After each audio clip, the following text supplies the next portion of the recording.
자, 여러분 안녕하세요. 반갑습니다. 부동산 세법의 김동수입니다. 자, 지난 시간 이어서 문제 11번부터 풀어보도록 하겠습니다. 자, 페이지 132쪽입니다. 소득세법상 1세대 1주택, 고가주택은 제외됩니다. 여러분, 양도소득세에서 고가주택은 실지거래가의 9억 원 초과가 되겠죠. 비과세에 관한 설명이다. 틀린 것.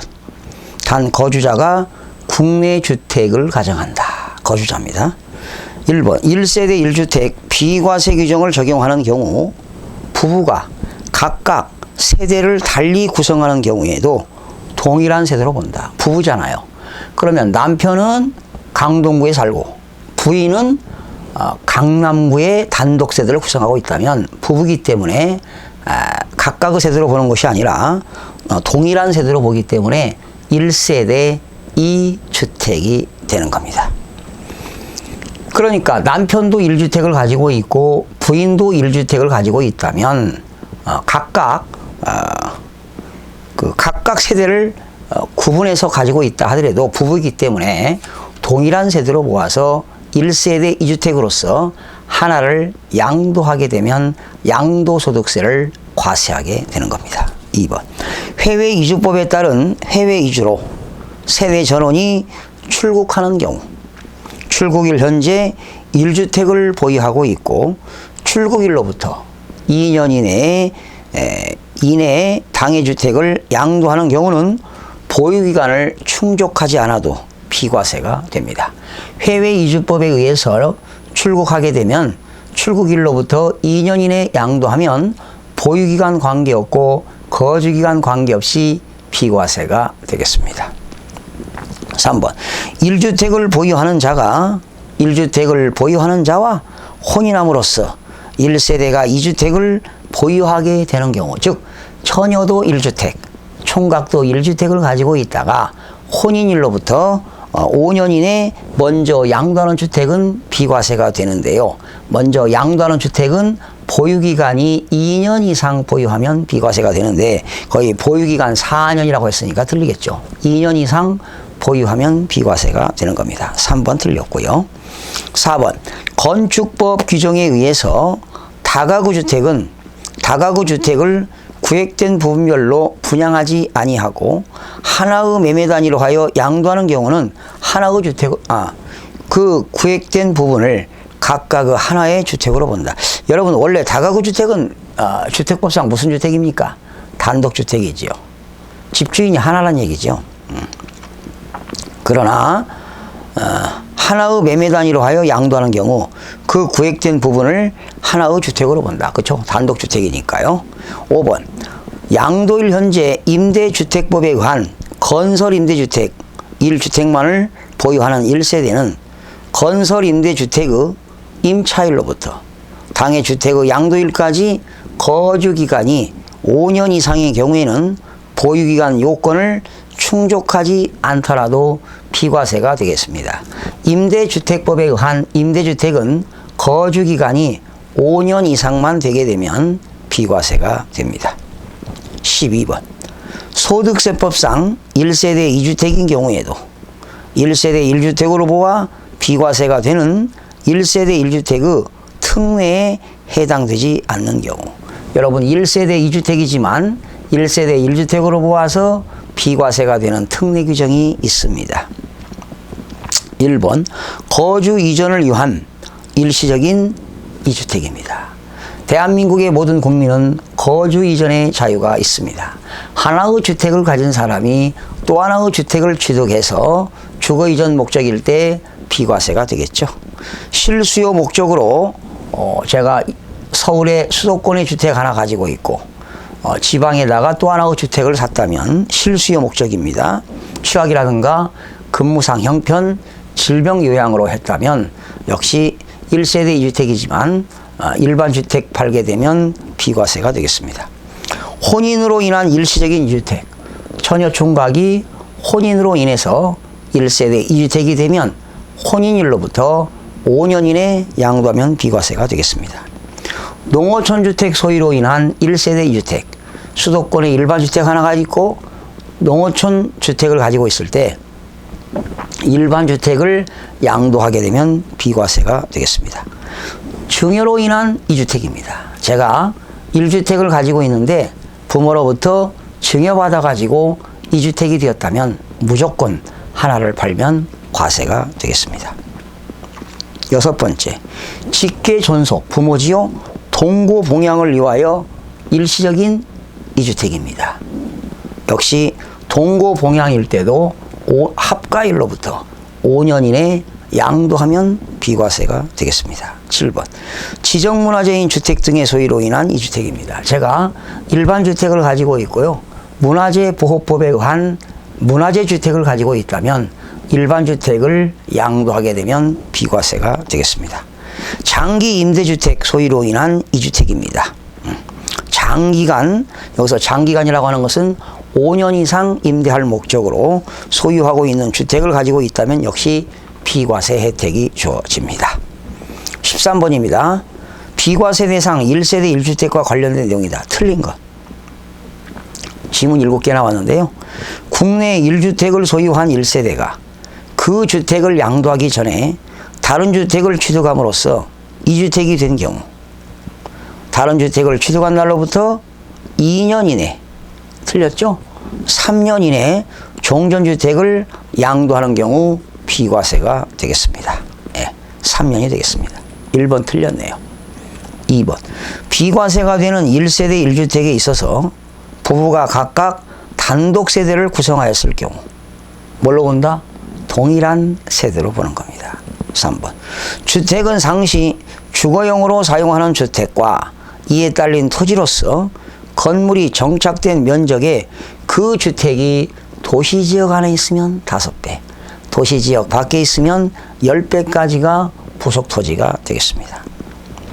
4번, 1주택을 여러 사람이 공동으로 소유하는 경우 주택수를 계산할 때 공동소유자가 각자가 그 주택을 소유하는 것으로 본다. 여러분, 하나의 주택을 여러 사람이 공동으로 소유하고 있다 하더라도 각각 1주택을 소유하는 것으로 봅니다. 네. 5번, 겸용주택을 판단할 때 주택 면적이 주택외의 면적보다 적거나 같을 때 주택외의 부분은 주택으로 보지 아니한다. 문장을 꼬았죠? 여러분, 양도소득세의 겸용주택입니다. 양도소득세의 겸용주택은 주택면적과 점포면적을 비교해서 주택면적이 크면 전부를 주택으로 봅니다. 그러나 점포면적이 크거나 같을 때, 점포가 크거나 같을 때는 주택 부분만을 주택으로 보고 점포도 역시 점포로 보는 겁니다. 주택 부분만을 주택으로 본다. 주택 부분만을 주택으로 본다. 주택 부분만을 주택으로 보기 때문에 문장을 잘 살펴보시기 바랍니다. 6번, 1세대가 1주택을 양도하기 전에 다른 주택을 대체 취득하거나 상속, 동거봉양, 혼인 등으로 2주택을 보유하게 되는 경우로서 대통령으로 정하는 주택은 비과세한다. 여러분, 제가 1주택을 가지고 있었는데요. 부모님이 돌아가셔서 상속받았습니다. 어느 팔아야 될까요? 상속주택 팔면 과세고요. 제가 일반 주택 팔면 비과세가 되겠습니다. 그리고 동거봉양이나 혼인일 때는 합가일로부터 혼인일로부터 5년 이내 양도하면 비과세가 되겠습니다. 7번, 1년 이상 거주한 주택을, 그렇죠? 1년 이상 거주한 주택을 취약, 근무상 형편, 질병, 요양, 그 밖에 부득이한 사유로 양도하는 경우에는 보유기간에 관계없이 비과세가 되겠습니다. 또 해외 이주법에 의해서 출국하는 경우는 역시 보유기간 관계없고 거주기간 관계없이 비과세가 되겠습니다. 자, 14번 넘어갑니다. 소득세법상 2주택을 보유하여도 1세대 1주택으로 보아 비과세 규정이 적용되는 경우이다. 자, 지문이 6개 나왔는데 틀린 것을 물어봤습니다. 1번. 수도권에 소지한 법인이 수도권 외의 지역으로 이전하는 경우 법인의 임직원이 구성하는 1세대가 취득하는 다른 주택이 해당 법인이 이전한 시군 또는 이와 연접한 지역에 소지하는 다른 주택을 취득한 날로부터 5년 이내 역시 종전주택을 양도하는 경우는 역시 비과세가 되겠습니다. 1주택을 보유하고 1세대를 구성하는 자가 주택을 보유하고 있는 60세 이상의 직계 존속을 동거 봉양을 이유하여 세대를 합침으로써 1세대 2주택을 보유하게 되는 경우 합친 날로부터 5년 이내 먼저 양도하는 주택은 비과세가 되겠습니다. 3번. 상속받은 주택과 그 밖의 주택이죠. 일반 주택을 국내에 각각 한 개씩 소유하고 있을 때 일반 주택을 팔면 비과세가 되겠고요. 상속주택을 팔면 과세가 되겠습니다. 4번. 기획재정부령으로 정하는 취약, 근무상 형편, 질병 요양 등의 사유로 취득한 수도권 밖에 소지하는 주택, 지방주택이지요. 그 밖에 일반주택을 국내에 각각 한 개씩 소유하고 있는데 지방주택을 양도할 때 비과세한다. 틀렸습니다. 일반 수도권에 있는 일반주택을 양도하면 비과세가 되고요. 지방주택은 과세가 되겠습니다. 4번이 틀렸고요. 5번. 1주택을 보유하는 자가 1주택을 보유하는 자와 혼인함으로써 1세대 2주택을 보유하게 되는 경우 혼인한 날로부터 그렇죠? 5년 이내에 양도하는 경우는 비과세가 되겠습니다. 6번. 국내 1주택을 소유한 1세대가 그 주택을 양도하기 전에 주택을 취득 또는 자기가 건설 취득하는 경우도 포함 일시적으로 2주택이 되는 경우 종전주택을 취득한 날로부터 그렇죠? 1년 이상이 지나됩니다. 네. 그리고 다른 주택을 취득하고 다른 주택을 취득한 날로부터 3년 이내에 양도하는 경우 비과세입니다. 다시 한번. 그러니까 제가 주택을 하나 샀는데요. 1년 이상이 돼야 됩니다. 1년 이상을 지난 후에 새로운 주택을 샀어요. 그러면 새로운 주택을 산 날로부터 종전주택은 3년 이내에 양도하게 되면 비과세가 되는 것입니다. 자, 15번으로 넘어갑니다. 1세대 1주택 요건을 충족하는 거주자가 갑이 다음과 같은 겸용주택입니다. 네. 7억 원에 양도하였다. 양도소득세가 과세는 건물 면적과 토지 면적으로 오른 것 그랬습니다. 자, 여러분 건물이 주택은 어떻게 됩니까? 주택 면적이 80이네요. 그죠? 주택 면적은 80이고 그리고 상가는 120이니까 이 상가가 크잖아요. 그러면 주택만 주택으로 보니까 요거는 비과세가 되겠죠. 그러나 상가 건물 120제곱미터는 과세가 되겠습니다. 토지는 어떻게 될까요? 토지는 건물의 부수 토지 면적이 800제곱미터입니다. 그러면 토지에 대해서 안분 계산해야 되겠죠. 곱하기 건축물 주택 면적과 점포 면적 합치니까 200제곱미터분에 과세가 되는 건물은 과세니까 과세가 되는 토지 면적 안분 계산하는 거죠. 이렇게 하게 되면 얼마가 될까요? 토지는 480제곱미터가 되겠네요. 네. 그래서 건물은 120제곱미터가 과세가 되겠고 토지는 480제곱미터가 과세가 되겠습니다. 정답은 3번이 되겠네요. 자, 16번부터는 양도소득세의 양도시기 및 취득시기입니다. 여러분 취득세에서는 취득시기라고 하지요. 왜 양도소득세는 양도시기 및 취득시기를 할까요? 그 이유는 언제 샀느냐 언제 팔았느냐 보유기간을 확인하기 위해서 양도 및 취득시기라고 하는 겁니다. 야, 틀린 겁니다. 여러분 양도소득세는 원칙이 대금 청산일입니다. 돈 받은 날이니까요. 1번 대금을 청산한 날이 분명하지 아니할 때는 등기 등록 접수일 또는 명의 개서일이 되겠습니다. 2번 대금을 청산하기 전에 소유권 이전 등기했다면 역시 등기 등록 접수일이 되겠습니다. 상속은 어떻게 될까요? 피상속인의 피상속인의 사망일이니까 상속이 개시된 날이 되겠습니다. 상속이 개시되는 날은 피상속인의 사망일이 되겠네요. 증여는 증여를 받은 날이 되겠습니다. 자, 여러분, 증여시는요, 취득세는 증여계약일입니다. 그러나 양도소득세는 증여를 받은 날이 되겠습니다. 다시요. 취득세는 증여계약일, 양도소득세는 증여를 받는 날이 되겠습니다.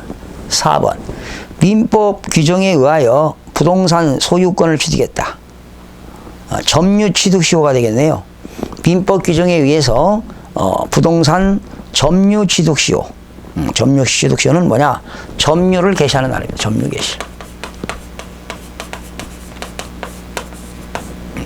점유개시이니까 4번 지문이 틀렸네요. 5번 자기가 건설한 건축물에 있어서는 사용승인서 교부일, 사용승인서 교부일 전에 사실상 사용하거나 임시사용 승인을 받을 때는 사실상 사용일 또는 임시사용 승인일을 받은 날 중 빠른 날로 하고요. 건축허가를 받지 아니하고 건축하는 건축물은 사실상 사용일이 되겠습니다. 사실상 사용일이 되겠습니다. 6번 대금을 청산한 날까지 목적물이 완성 또는 확정되지 아니했다. 대금을 청산한 날까지 목적물이 확정되지 아니할 때는 그 목적물이 완성 또는 확정되는 날이 되겠습니다. 7번입니다. 양도한 자산의 취득 시기가 분명하지 않다. 양도한 자산의 취득 시기가 분명하지 아니할 때는 먼저 취득한 자산을 먼저 양도하는 것으로 보는 겁니다. 8번 부동산 소유권이 타인에게 이전되었다가 법원에서 무효 판결에 의하여 해당 자산의 소유권이 환원될 때는 어떻게 될까요? 환원일이 아니죠. 그 자산의 당초 옛날의 적의 취득일이 되겠습니다. 9번 장기 활부 조건의 경우는 여기서 장기 활부 조건은 1년 이상인데요. 소유권 이전 등기 접수일, 인도일, 사용 수익일 중 빠른 날이 되겠습니다. 10번 도시개발법 또는 그 밖의 법률에 따른 환지 처분으로 인하여 취득한 토지의 취득 시기는 환지 전 토지 취득일입니다. 그러나 교부받은 면적이 증가 감소되었다. 환지 처분 받았는데 증가되는 토지는 증한지가 되겠고요. 감소되는 토지는 감한지가 되겠는데 증감 토지에 대해서는 환지 처분 공고가 있는 날에 다음 날이 되겠습니다. 환지 처분 공고가 있는 날에 다음 날이 되겠습니다. 자, 17번으로 넘어갑니다. 틀린 건데요. 법령으로 정하는 경우를 제하고는 자산의 대금을 청산한 날이다. 이 경우 자산의 대금에는 해당 자산의 양도에 대한 양도소득세 및 양도소득세의 부가세액을 양수자가 부담하기로 약정한 경우에는 양도소득세 및 양도소득세의 부가세액은 제외한다. 예, 맞습니다. 자기가 건설한 건축물에 대해서는 사용승인서 교부일입니다. 민법 규정에 의하여 부동산 소유권을 취득하는 경우는 점유개시일, 민법상 점유시효 취득은 점유개시일이 되겠습니다. 민법 245조가 되겠죠. 공익사업을 위한 토지 등의 취득 및 보상에 관한 법률에 의해서 공익사업을 위하여 수용되는 경우에는 대금을 청산하는 날, 수용개시일, 그리고 소유권 이전 등기 접수일 중 빠른 날이 되겠습니다. 5번이 왜 틀렸나요? 도시개발법이나 그 밖의 법률에 따른 환지 처분으로 인한 취득한 토지의 경우는 환지 처분 공고가 있는 날에 다음 날이 아니라 환지 처분은 환지 전 토지 취득일이 되겠습니다. 5번이 틀렸네요. 자, 마지막 문제 18번입니다. 틀린 거. 지난 25회 때 나왔는데요. 1번 대금을 청산한 날이 분명하지 아니하다. 그때는 등기등록 접수일 또는 명의 개서일이 되겠습니다. 증여에 의하여 취득하는 경우는 증여를 받은 날이 되겠고요. 공익사업을 위한 토지 등의 취득 및 보상에 관한 법률에 의해서 공익사업으로 인해서 수용되는 경우는 언제입니까? 대금을 청산하는 날, 수용 개시일, 소유권 이전 등기 접수일 중 빠른 날이 되겠습니다. 4번 대금을 청산하기 전에 소유권 이전 등기했을 때는 어떻게 될까요?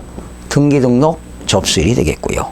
상속에 의해서 취득하는 경우는 상속 개시일이 되겠습니다. 그래서 틀린 것은 3번이 되겠어요. 공익사업을 위한 토지 등의 취득 및 보상에 관한 법률에 의해서 수용되는 경우는 대금을 청산하는 날, 수용 개시일, 등기 등록 접수일 중 빠른 날이 되겠습니다. 자, 오늘은 여기서 마무리하고요. 여러분 또 다음 시간에 찾아뵙도록 하겠습니다. 여러분 대단히 수고하셨습니다.